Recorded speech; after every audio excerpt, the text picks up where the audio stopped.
Indian history previous bits. Akbar దేని స్మారకార్థం బులంద్ దర్వాజాను ఏర్పాటు చేశాడు? అక్బర్ దేని స్మారకార్థం బులంద్ దర్వాజాను ఏర్పాటు చేశాడు? ఏ. తన కుమారుడు సలీం జన్మదిన సందర్భంగా. బి. మేవార్పై తన విజయం. సి. గుజరాత్పై విజయం. డి. కాశ్మీరీ ఆక్రమణ. ఇక్కడ ఆన్సర్ వచ్చేసి గుజరాత్పై విజయం సందర్భంగా అక్బర్ బులంద్ దర్వాజాను ఏర్పాటు చేయడం జరిగింది. 1572వ సంవత్సరంలో గుజరాత్పై విజయం సాధించడం జరిగింది. దానికి స్మారకార్థంగా బులంద్ దర్వాజాను ఏర్పాటు చేశాడు. ఈ బులంద్ దర్వాజా ఫతేపూర్ సిక్రీలోని జామా మసీద్ యొక్క ప్రవేశ ద్వారము. అక్బర్ అసలు పేరు జలాలుద్దీన్ మహమ్మద్. అక్బర్ తండ్రి హుమయాన్. అక్బర్ తల్లి హమీదాబాను బేగం. అక్బర్ సంరక్షకుడు బైరామ్ ఖాన్. అక్బర్ గురువు అబ్దుల్ లతీఫ్.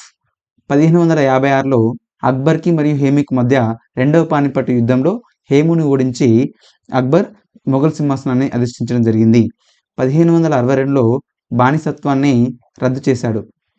1563 సంవత్సరంలో తీర్థయాత్రలపై పన్ను రద్దు చేశాడు.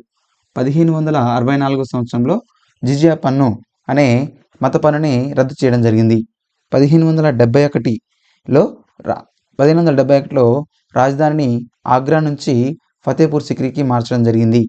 1575లో ఇబాదత్ ఖానా అనే ప్రార్థనా మందిరంను ఏర్పాటు చేశాడు. అక్బర్ 1579వ సంవత్సరంలో అమోఘత్వ ప్రకటన చేయడం జరిగింది. వీడియో నచ్చితే లైక్ చేసి సబ్స్క్రైబ్ చేసి సపోర్ట్ చేయండి.